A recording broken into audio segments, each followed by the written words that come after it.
Parce que c'était important de clarifier les positions, de faire connaissance avec la presse marocaine, parce que dans le premier tour, je n'en ai pas eu le temps pour des raisons évidentes et que vous comprenez.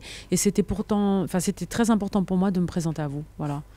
Voilà, pour montrer, expliquer qui j'étais, le parcours que j'avais, la manière dont j'appréhendais la politique, et notamment sur cette dimension plutôt de rassemblement, de convergence, pour ensemble avancer sur un certain nombre de questions qui me semblent importantes et stratégiques. Voilà. Quelles sont vos ambitions? Mes ambitions?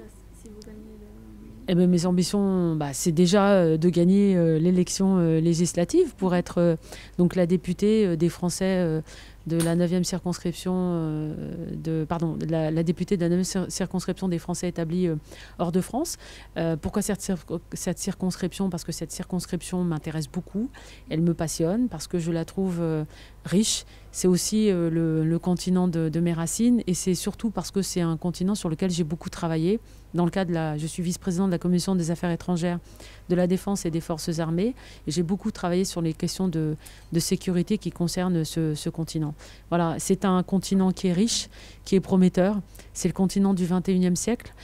C'est également un continent qui, je trouve, personnellement, a été malmené d'un point de vue environnemental, qui est le plus victime de la dégradation du climat que le reste du monde. Et à ce titre, j'ai un tropisme particulier pour cette partie du monde. Voilà. J'ai fait d'ailleurs le livre vert de la défense des écologistes, dans lequel justement je mets au cœur de la réflexion le dérèglement climatique et les questions de sécurité.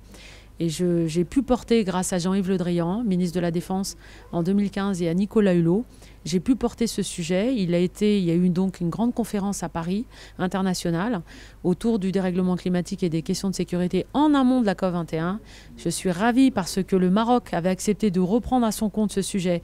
Et pour la COP22 à Marrakech, il y a eu également une réunion autour de cette question.